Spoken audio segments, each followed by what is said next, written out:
Hi, Amy. How are you doing? Hi, sir. Yes, I'm doing well, thank you. How are you? Good, good. So, how was your school today? It was okay. We just kind of, I think, wrapped up the topic of moments as a whole, which I guess what we're also kind of doing today, just kind of wrapping it up. Yeah, it's a different kind of part of math, so I definitely feel like I have to have a different mindset. It's not like doing pure kind of maths. It's Mhm. really different. So I have to get in Right. that mindset. So yeah, after a lot of practice that I've done with you and everything, it's definitely helped. But I guess the best way is doing exam questions. So Correct, correct. It's yeah, more of physics than maths, right? definitely. And as such, mathematics is modeling the real life situations. So, it is kind of mathematics. So, we are Right. really modeling the real life situation while doing mechanics in mathematics, right? That's Mm, the yeah. basic sense. So, okay. So, you share with me your questions. We can actually solve them and understand this topic even better. Okay. So the diagram above shows a uniform rod AB of Mhm. mass M and length 4A. The Okay. end A of the rod is freely hinged to a point on a vertical wall. A particle of mass M is attached to the rod at B. One end of a light inextensible string is attached to the rod at C, where AC is 3A. Okay.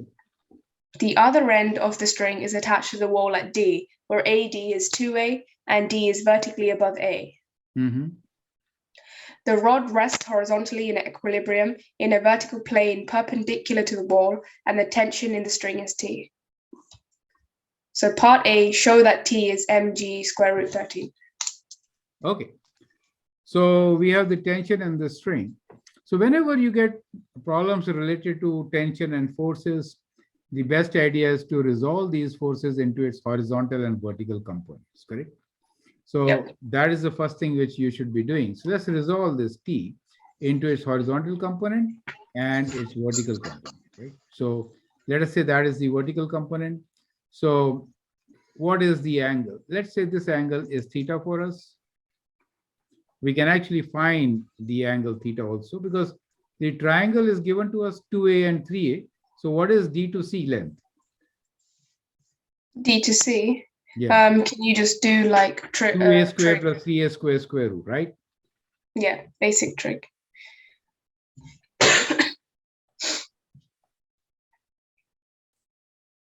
So 4 plus 9 square root, a you can take it outside. So it is equals to a square root 13.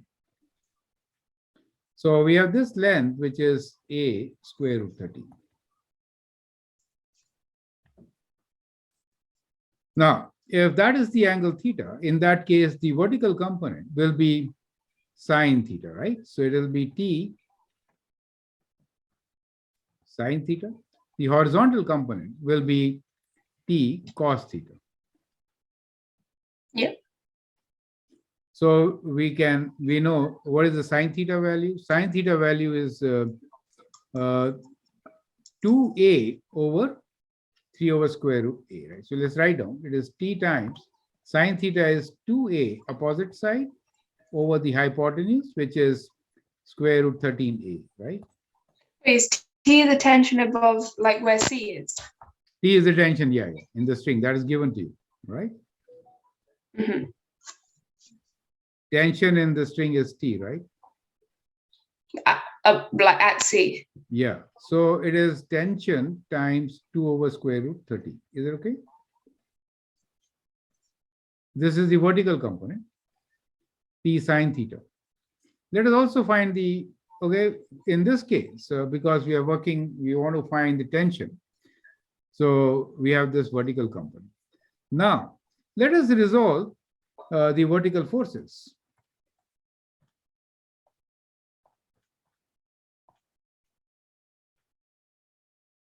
So one of the force which is acting is T sine theta. Mm-hmm. Now, they say mass of the body. Let's look into this. The diagram above shows a uniform rod AB with mass M and length 4A. So M will be right in the center. So M will be at At 2A. 2A. So that is M. And this Mg. length is 2A. MG, you're right. Okay. And at the end M, the diagram AB has a mass of m and length 4a. At the end A of the rod is freely hinged to a point on a vertical plane. A particle of mass m is attached to, so there's a m here also, mg.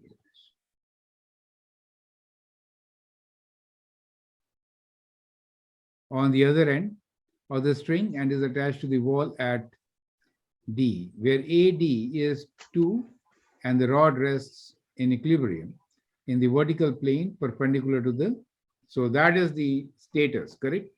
Yeah. So from here, you can calculate the value of T because the upside force is basically equals to T sine theta, which is T 2 over square root 13, correct? Mhm. And the force which is acting downwards is mg and mg, 2mg, right? So the upward force is T sine theta equals 2mg. equals to 2mg. And we just worked out that sine theta is T 2 over square root 13. So do you mind just re-explaining the whole T sine theta part? I just missed that. Yeah. Okay, I will just tell you. So Amy, you wanted to know how did I get this T sine theta equals to all this, right? Yes, please. So for that, let's look into the triangle first, right? So we have this triangle where the angle is given to us as theta. The sides are 2a and 3a, correct? Mm-hmm. You can find the hypotenuse. This is a right angle triangle, which will be square root of 2a square plus 3a squared. 3a square. So 4 plus 9, 13, right? A square you can bring outside as a and square root of 13. So that becomes the hypotenuse. Is that okay? Yeah. So from here, you can say what is sine theta equals to. Sine theta is opposite side 2a over square root 13a, right? Mm-hmm. Or 2 over square root 13. You can also write what cos theta is equals to, which will be 3a over square root 13a, right? So 3 over square root 13. Is that clear to you? Oh, I see. So we can find the value of sine theta and cos theta from the diagram given to us, right? Now, let's look into the tension part. So we know that this tension is T. So that is the vector T. It can be resolved into its vertical and horizontal components, right? You can use a parallelogram or a triangle. I'm just drawing a triangle this time. Angle still being theta only, correct? Yeah. So if T is the hypotenuse, then the adjacent side will be what? It will be T cos theta, right? Mm-hmm. And the opposite side will be T sine theta. Perfect. So the upward force, as we have shown here, is T sine theta, correct?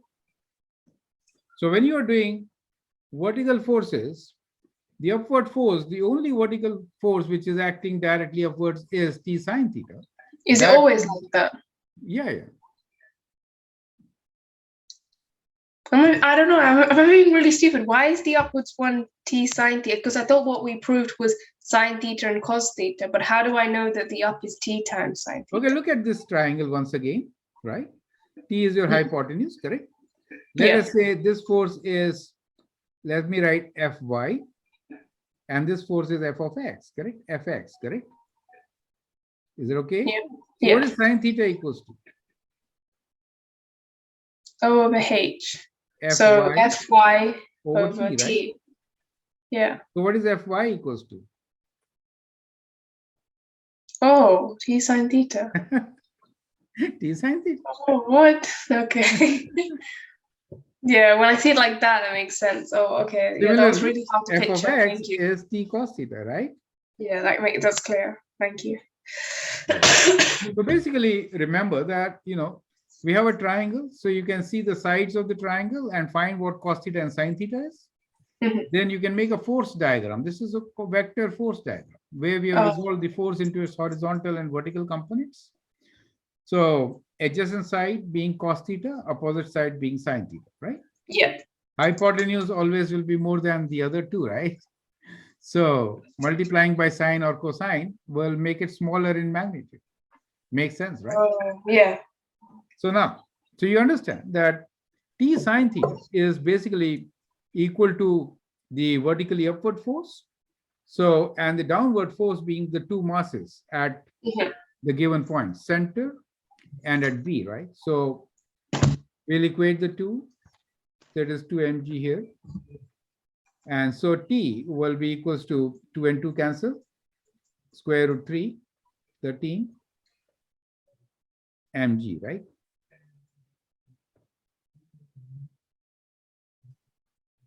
So with that, we can show that the tension T is basically mg into square root 13. Is that clear to you? Oh, yeah. But sir, you know how we had T sine theta equals 2a? You didn't use that one, did you? Because we didn't want the a in the equation. No, no, no. Okay. You have to separately the distances, right? Okay. And the forces. I see. Yeah. So That was that kind is of tricky. Yeah, it is tricky. Yeah. Is that clear? It's hard to picture. Yeah, it's clear now. So like now when I see it again, a similar question. At least I know how to approach it and what to look for. This whole T sine theta. I don't know. I know it's like simple trig. It's just to do it like that. It is a bit hard to see. It is. Okay, so we're done part A. Can you please part B? Let me read. The particle of mass m at B is removed from the rod and replaced by a particle of mass capital M, which is attached to the rod at B. So at B, we have now replaced with capital M. The string breaks if the tension exceeds 2 mg square root 13. So this was square root 13 mg. But if tension is twice more than this, then it breaks. Given that the string does not break, show that m is less than 5 by 2m, right? So what we've done now in part B, we are replacing this mass with capital M. Yeah. Okay. And we're saying that the maximum tension can be 2 mg square root 3. Right? So we need to now solve for tension T, which should be less than or equal to 2 mg square root 13. Do you see that? Yeah. With capital M. So we have to find now the value of capital M, which will satisfy this particular equation. Okay, so let me erase this, and because I need some space to write. Yeah, that's all right. But have you made a note of all this? Yeah, I've made a note of all of it. Okay, so let's clear this, right? So now we have a new diagram. We have capital M here. Right? And this mass air is still mg, which is at 2a. Capital M is at 4a, right? From A. We can take moments about A. You get my point? We can take moments about A. And we know this tension is still there, which is T. And we are given the condition that T should be less than 5, 2 mg square root 13. 2 mg square root 13. Yeah. Less than or equal to. Yeah, less than or equal to 2 mg square. So that is given to us. So if you take moments, because of the tension, it is going to go counterclockwise, and because of the masses, it is going to go clockwise, right? So what we should do is we could equate clockwise, counterclockwise moments to clockwise. Clockwise moments, right? Okay, so how will you write clockwise and counterclockwise moments? So the one at C, you would write T T sine theta times 3a. That is equal to mg times 2a add mg times 4a, but one of them's capital M. Right. So So let me just draw this force here.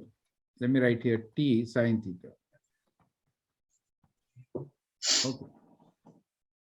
So the this moment counterclockwise will be T sine theta times the distance, which is 3a. That should be equal to mg mg times 2a times 2a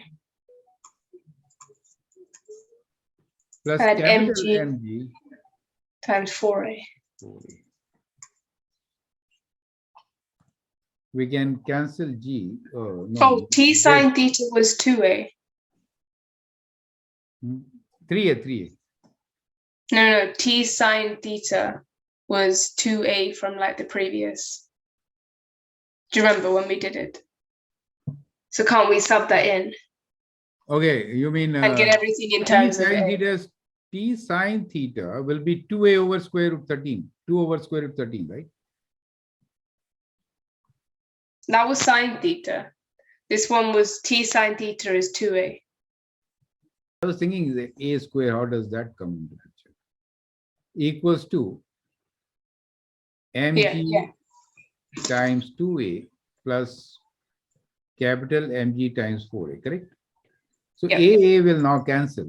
So we can write tension T. Let me write. T equals to, so when you multiply this side, it will be square root 13 over 3, right? 3 times 2, 6, correct? Mm-hmm. A and A will cancel. Do all the a's cancel? Yeah. Yeah, all the A cancel. We get mg, 2mg plus 4mg. So that's Okay, now it's okay. So we can write this as square root 13 over 2 and 2 cancel, 3, right? mg plus 2mg. Is that clear to you? so I got T times 3 over root 13. So how did you get root 13 over 6? I cross multiplied, right? 2 times 3 is 6, right? This is 2 here, 2 over 13, right? So this is 2 over square root 13, correct? Yeah.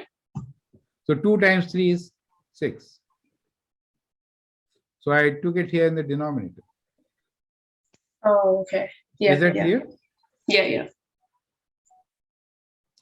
And therefore, we got this. Now we are given the condition that the string breaks if the tension exceeds 2 mg over square root 13. So this should be less than equal to 2 mg square root 13.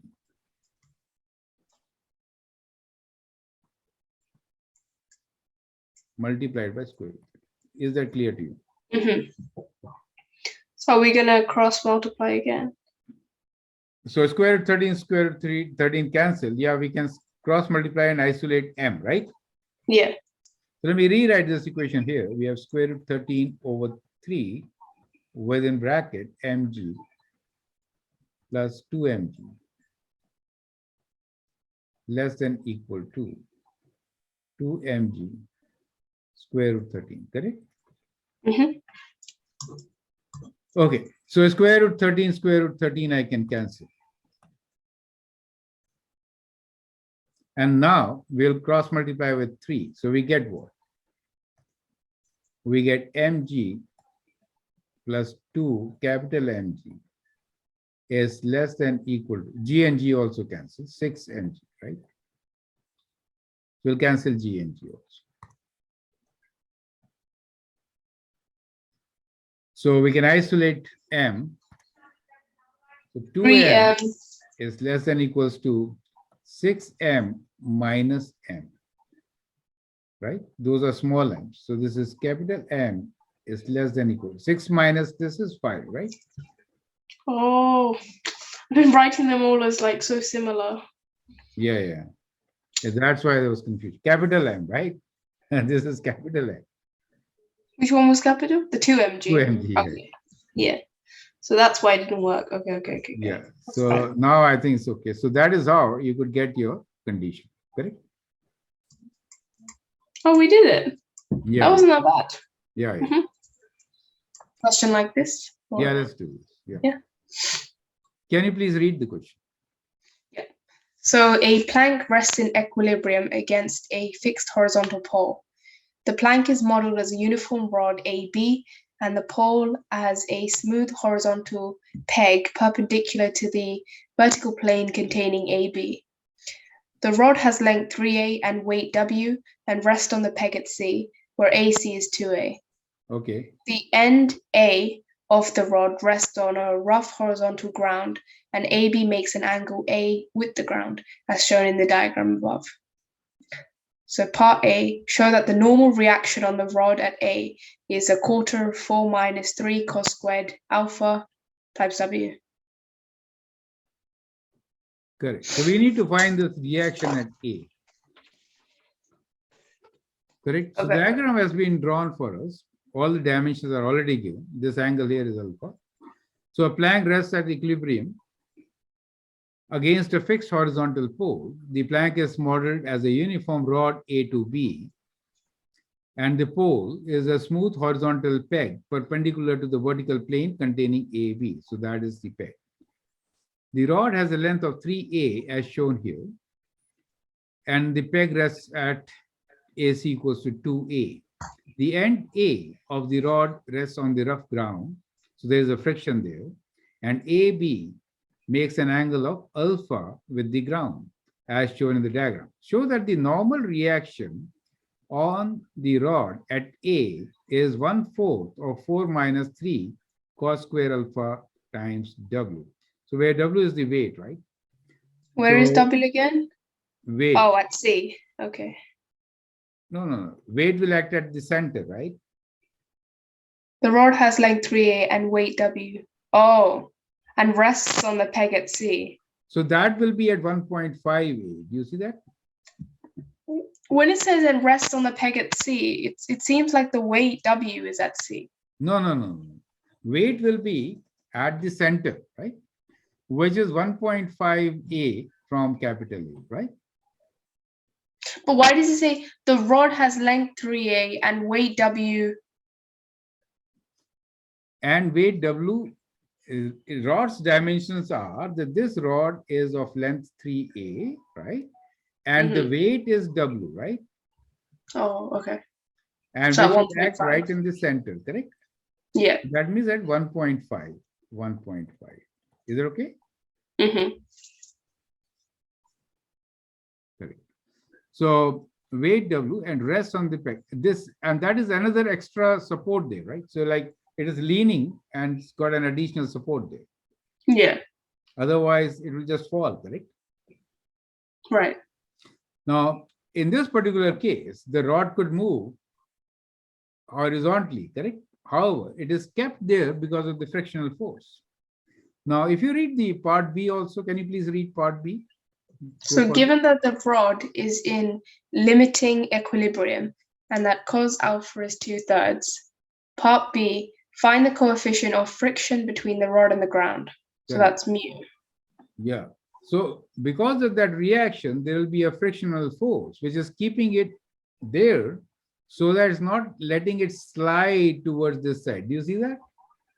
Because the rod will slide. So that frictional force will be mu times R. R being the reaction at A. Reaction. Okay. So that is part B for you, right? So let's do first thing first, which is show that the normal reaction on the rod at A is 1/4 of all that, right? So for that, let's look into the vertical forces once again. So can we take that diagram like out of the thing? You know the whole thing because it's at a slant. Can you take it out and like make an individual diagram? You know where the beam is like horizontal. Beam is the ground. AB. I know, but you know AB. Yeah. Yeah, I mean, can you as do I that? have drawn here, let me just draw it here, right? Let me draw the ground like this. Is it okay? And this angle here is alpha. Yeah, let's draw it here. No problem. Mhm. This angle here is alpha, correct? Yeah. Okay, that's fine. So we have all this. And peg C is somewhere here. This is C, which is 2A, which is 2A, right? From this place. That is A for us. And this is B for us. Is Yeah. that clear to you? Now, because this C is there, we'll have a force which will be acting at this point Upward. perpendicular to this, right? So it will be like this. Is it okay? Yeah. Now, this force, as we did last time, can be resolved into horizontal and vertical components. So let me resolve this into horizontal and vertical components. So this is your vertical component, and that is the horizontal component. Do you see that? And this angle here will also be alpha, correct? So in this particular case, opposite side is F sine alpha. So the x component, let me write down here, f of x will be F sine alpha, and f of y will be F cos alpha. We are looking at the reaction. That is how it is going to be, correct? Mm-hmm. So therefore, if we see the vertical forces, vertical force is F cos alpha. Wait, so you know the green line you drew, is that F sine alpha? That is the force, which is at right angles. Is that F sine alpha? No. F sine alpha is this horizontal thing, right? Oh, okay. That will act against the frictional force. Wait, how come that angle there is alpha? Okay, let me just show you that. This is So very the alternate angles, or no, I'll show you. This is very important question. Many students do not understand. This is alpha. Let me draw a parallel line, correct? So in that case, what is this angle? Alpha, right? that one? Yeah, that's alpha because it's the F shape. Do you get the point? So what is this much? 90 minus alpha? Yeah. Oh, so that has to be So alpha. that has to be alpha, right? Because it's 90. Oh, Yes. I see. Yeah. So It's a couple steps. you could do like this, or you also, yeah, this is better to do, right? Easy, right? Yeah. Very. So that is why vertical component is adjacent side. Do you see this? This is adjacent side, Fy, correct? Yeah. So Fy is cos alpha this time. Oh. And the downward force is what? Is the weight acting and the reaction. Reaction is also upward force here, right? Okay. F cos alpha plus reaction. R plus F cos. Let me write R plus F cos. F cos alpha. The reaction is upwards, and the only other force is weight, which is acting downwards. Is that clear to you? Yeah. So therefore, we can now write R as equals to weight minus F cos alpha. We're taking moments about A. Now we can take moments about it. Yeah. Now let's take moments. So let's take moments about point A. In that case, weight is how much away? It is 2A. 1.5. 1.5 cos of Okay. alpha, right? Yeah. This is the distance.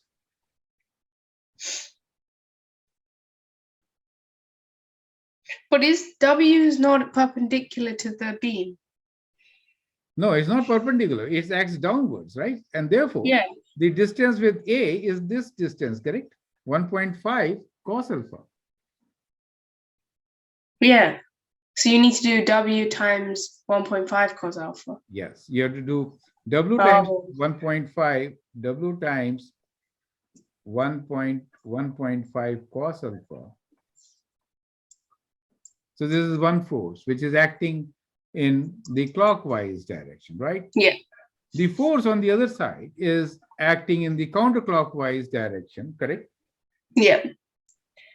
Which is F cos F into alpha. 2a. F into 2a, because that is the perpendicular distance, right? Yeah, F cos alpha times 2.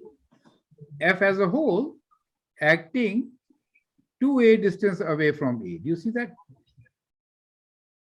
Why we don't have to split F now. F as a whole, and the distance is 2a. Do you see this? Oh. And this is causing counterclockwise movement. So they are now equal. Is that clear to you? Yeah, yeah. So from here, you can write what F is, right? So from here, we know F is equals to 1 by 2a W, let me write W, times 1.5 is 3 by 2, right? Yeah. Cos alpha. Is it okay? So which is equal to 3W by 4a cos alpha. Is that clear? Yeah. So that is F. We can now substitute F here for R. R equals to, in this particular equation, R equals to, oh, I don't know where you got that one from. so first equation we got because of the vertical forces, second because of the moments. So did you do R plus F cos Alpha equals to W, yeah, because R was upward and F cos alpha was upward. So those two were upward. Oh, yeah. So let me just write it on this side now. So what is R equals to? R equals to W minus, instead of F, I'm writing this 3W over 4A cos alpha.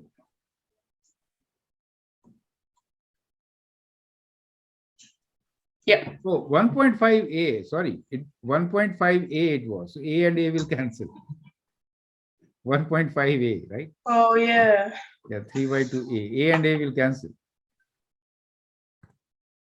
Will cancel A. That is creating problem, right? So 3W over 4. Yeah, this is 1.5A, right? A times 1.5. Yes. So we can now simplify this. But this equation has minus F, which we substituted as cos alpha, but then it times by cos alpha. Wouldn't it be cos alpha squared? Yes, cos square alpha. Yeah. Cos square alpha, sorry. Cos square alpha times cos. You are right. Okay. So now we can take 1 over 4 common, right? We have to get this form, correct? So we'll take 1 over 4 common. So we get 4W. Sorry. A quarter. So we get 4W minus 3W. W is also common. I could have taken W also common. Minus 3. So which is W over 4.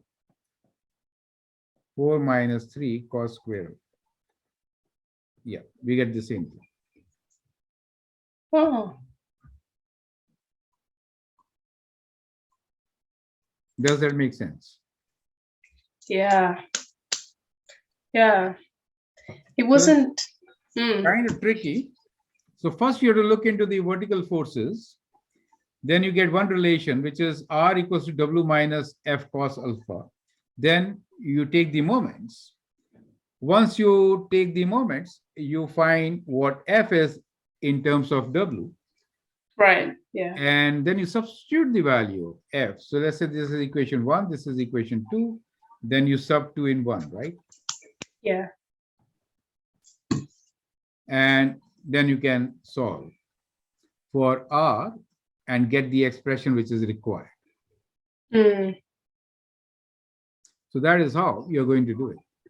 I understand that. Yeah, it does make sense because we have dealt with subbing like resolving these forces vertically and then finding another force using moments and then just like simultaneously solving. But in this case, because of the unknowns, it's slightly tricky. That's all. Correct. But yeah, I understand the concept.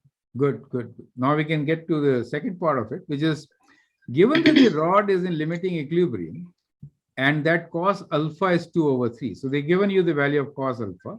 Yeah. Find the coefficient of friction between the rod and the ground. Is that okay? Quick thing, can we make a little triangle? Yeah, Where we yeah. do That's like good. 2 over 3. So cos A alpha over is 2 H. over 3.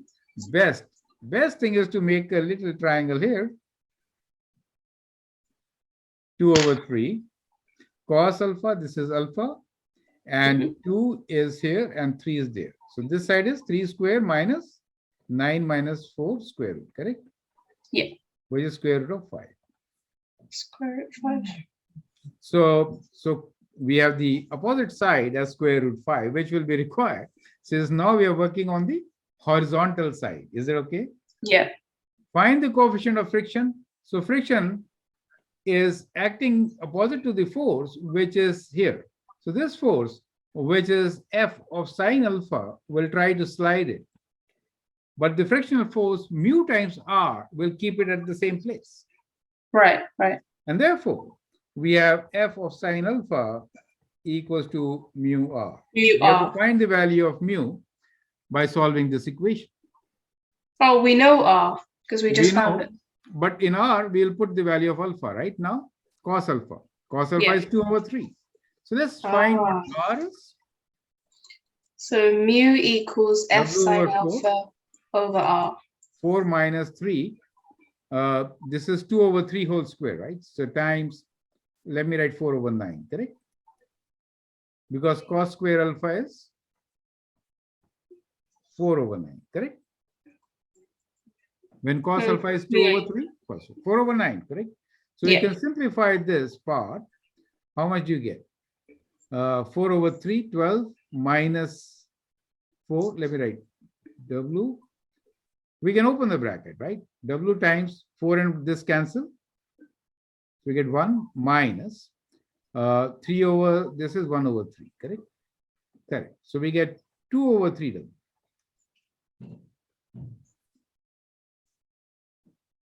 So R is 2 over 3 W.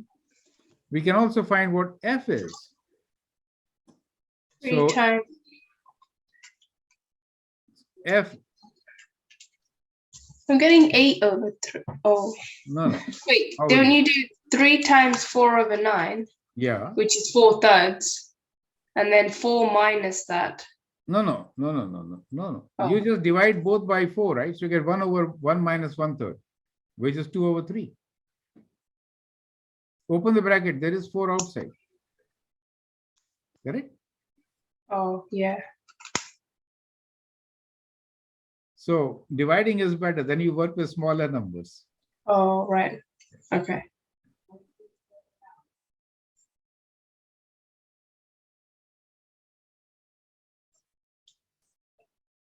So then sine alpha is root 5 over 3.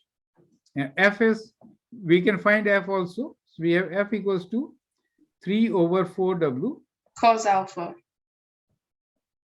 which is 2/3. 2 over 3, correct? So that is how much? 3 and 3 cancel. W by 2. Is that clear? So we found that F is basically equals to W by 2. R is equal to 2 over 3 W. And we know sine alpha is square root 5 over 3. So let's substitute. So we get W over R, F, W over 2, right? So I wrote R. It is 2, right? Not R, 2. Half of W. Sine alpha is square root 5 over 3. Mu. R is 2 over 3 W. I'm getting 3 root 5 over 6. W cancel. 3 cancel. So mu is equal to, write down. What do you get? Mu equals to, on this side, we have square root 5 over 2 and 2. 4.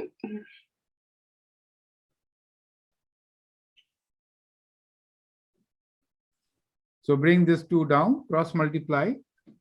So you get 4, right?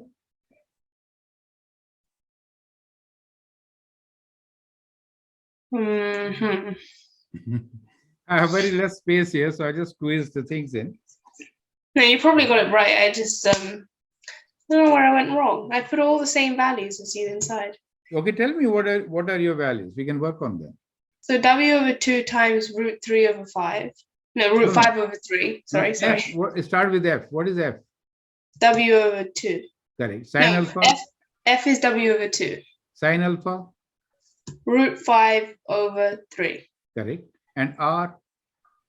2W over 3. Correct. So cancel W's, cancel 3's. You're left with square root 5. See, you're left with square root 5 over 2 equals to 2 mu, correct? So that will lead to mu equals to square root 5 over 4. Mm. Clear? Yeah, but if I did it like in steps, so I get your method, but when I did it, so if you did it like really like simple, Okay. you will have root 5W over 6. Yes, correct. Right? Yes. And then that times by 3 over 2W because you inverted. No. Yeah, that times 3 over 2W. Yes, that's correct. Yeah. Yes. So then you just get 3 root 3 5. will cancel, right? 6 2 times. Oh, see, I got an answer. I didn't simplify. Okay. See, I just wanted to know where I went wrong. Oh, okay. Right, Yeah, I that's got okay. root That's 5 okay. over 4. Yes, 6 divided by 3 is 2. So that is how you'll get that 2. Okay. Right. Yeah. Thank you, sir. So that is how you can actually solve this question. I mean, you took very beautiful questions here. So I mean, what I will do here is that I'll actually redo it nicely so that it is easier for you to understand. Then upload that video. Okay. Okay. Yeah, that would be really helpful, sir. Yeah, but I think you got the gist of it. I definitely did. Definitely. Yeah. So can you summarize our learning from today? Yes. So I will. It's my screen. It's all right. I know you have throat problem, but still go slow. Yeah, no need to rush. Yeah. So yeah, what we learned was so in terms of the first question, it was more to do with trig and just understanding you making those little triangles and really like when we did the 2a times the 3a to find a root 13 and then working through like that. So I think the main thing for me was is finding so many unknowns because we found like 2 sine theta is like a value and then the a's cancelled and we got like other values. So it's trying to like, and then we had to take moments about a certain place. So knowing where to take it. So I was going to take it at C, but then in the answer, you can see that the T is included. So if I took it at C, it means C would no longer be there. So a really good approach in the exam is to, whenever you see a variable which is in the answer, try to take moments about a different place if you have to include that value. So that was the key point. So that's why we took it at A. And then after that one, we did the question we did right now, which was a lot about, so when we had our like kind of plank is almost at an angle with alpha here, where all the angles, they're not necessarily perpendicular. So that's why we had to make some perpendicular. And then that's why we had a lot of F sine alpha and F cos alpha, which I was finding really hard because most of the questions I worked with, the forces were already perpendicular. I didn't have to do any this sine or cos business. So yeah, that was really nice to know. And also just remembering where alpha could be. So when we had alpha here, when you did it here, I was like, oh, why is it alpha? But then you drew the parallel lines. So those are equal. And then when you worked through it, I could see that they were alpha. So if I didn't know that was alpha, then you can't work through the rest of it. So that's a really key point I found. And then following through, it's just knowing mu r and working with friction, which I haven't done a lot of. So that was a really good question. Yeah, great. Thanks for sharing some very good questions, and that adds to our list of some good videos which we have posted on this topic. And I hope many students like you will enjoy and learn from this. Definitely, sir. Thank you so much for your time. Okay, then have a great day. Bye.